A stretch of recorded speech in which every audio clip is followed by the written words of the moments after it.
40 million people. That's the estimated death toll caused by a single man and his army over the course of 21 years. Roughly 10% of the world's population at the time. His name was Temujin. You know him as Genghis Khan.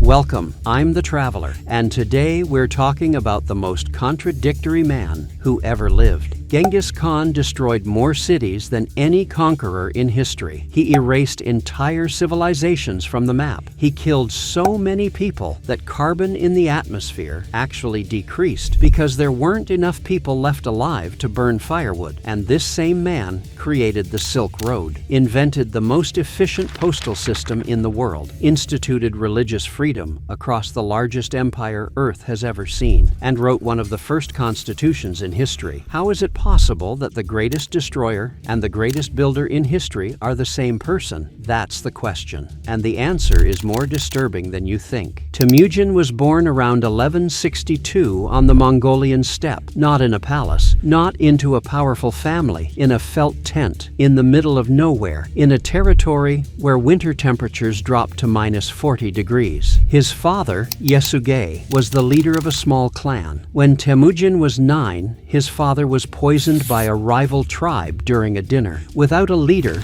the clan abandoned the family. Temujin, his mother, and his brothers were left alone on the steppe to die. They survived by hunting rats and digging roots. At 13, Temujin killed his own half-brother in a dispute over food. At 15, he was captured by an enemy tribe and enslaved, locked in a wooden yoke. He escaped at night, crawling through a freezing river. This is the childhood of the man who would conquer the world. It didn't start with wealth, power, or armies. It started with hunger, betrayal, and survival. What Temujin did over the next 20 years is one of the most improbable rises in history. Mongolia was a chaos of nomadic tribes that spent more time fighting each other than external enemies. Merkits, Naimans, Tatars, Karates, dozens of clans with generations-old rivalries. Temujin didn't conquer them with force alone. He conquered them with a revolutionary idea: loyalty above blood.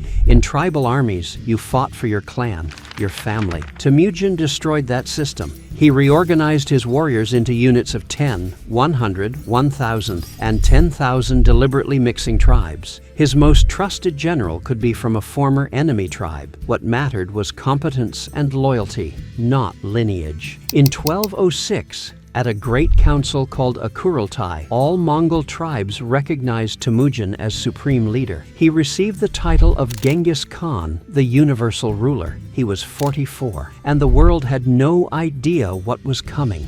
To understand what Genghis Khan did, you need to understand the machine he built. The Mongol army wasn't the largest in the world. It rarely exceeded 100,000 men, but it was, without exaggeration, the most efficient military force that ever existed. Every Mongol warrior had been riding since the age of 3. He carried a composite bow capable of accurate fire at 500 meters, twice the range of any European bow. Each soldier brought 5 horses, switching mounts without stopping. This meant a Mongol army could cover 100 kilometers per day. European armies managed 30, but the most devastating advantage wasn't physical, it was psychological. Genghis Khan invented systematic terror warfare. Before attacking a city, he sent messengers with a simple offer: surrender and live.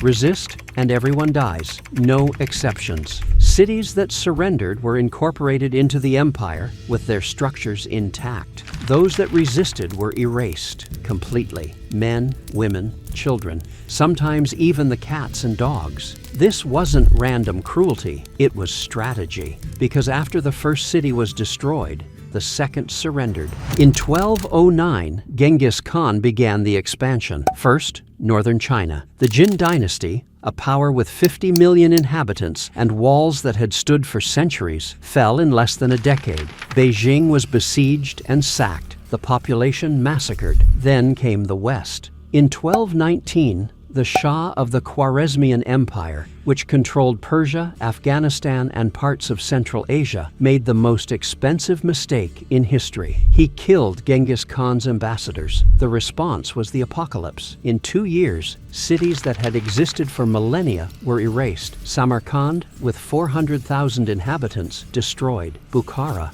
burned. Merv, historians estimate between 700,000 and 1,300,000 people were executed in a single day. In a single day, the Khwarezmian Empire, which was larger than Western Europe, ceased to exist. Meanwhile, Mongol generals advanced through Russia, Georgia, Hungary, and Poland, defeating local armies as if they were minor obstacles. Europe was only spared because the Khan died, and the generals returned to Mongolia to choose the next leader. At Genghis Khan's death in 1227, the Mongol Empire was twice the size of the Roman Empire, twice, and he built it in 21 years.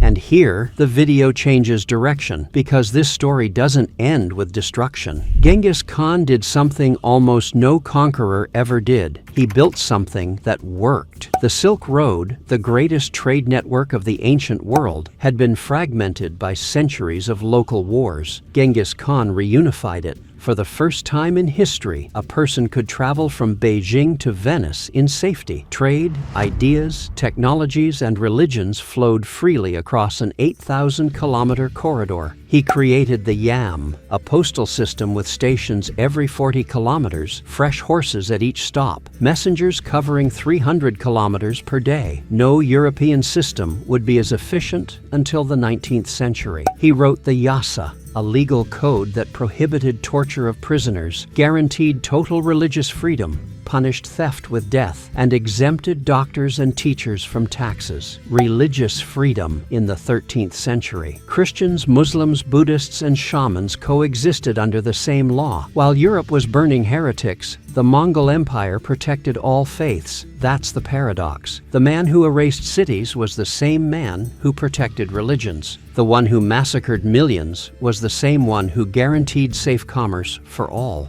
In August 1227, during a campaign against the Tangut Kingdom in northern China, Genghis Khan died. He was 65. The exact cause of death is one of history's greatest mysteries. A fall from his horse, a battle wound, disease, poison, sources diverge. None are conclusive. What happened next is even stranger. According to tradition, the body was carried back to Mongolia by an escort that killed every person they encountered along the way, so no one would know the Khan was dead. He was buried in a secret location, unmarked. Some accounts say horses trampled the grave to erase any trace. Others say a river was diverted to cover the site. 800 years later, no one has found Genghis Khan's tomb. Expeditions using satellites, drones, and artificial intelligence have tried. All have failed. The man who conquered the world vanished from the face of the earth. Before we close, the numbers. Because numbers are what make Genghis Khan incomparable to any other leader in history.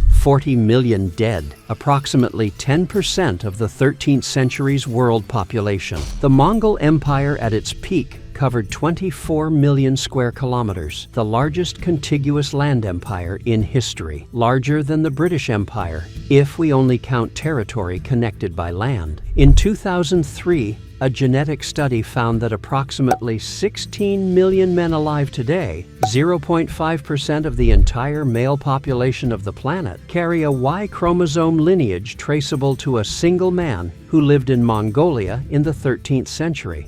Genghis Khan has more living descendants than any other documented human being, and the most absurd data point. Researchers from the Carnegie Institution calculated that the Mongol conquests removed approximately 700 million tons of carbon from the atmosphere. Genghis Khan killed so many people that forests grew over abandoned farmland and cooled the planet. So what did we learn? That history doesn't fit into simple categories. Genghis Khan wasn't a hero. He wasn't a villain. He was both at the same time, and that's exactly what makes him impossible to ignore. The same man who erased cities connected continents. The one who killed millions created laws that protected the weak. The one who destroyed cultures allowed all religions to coexist.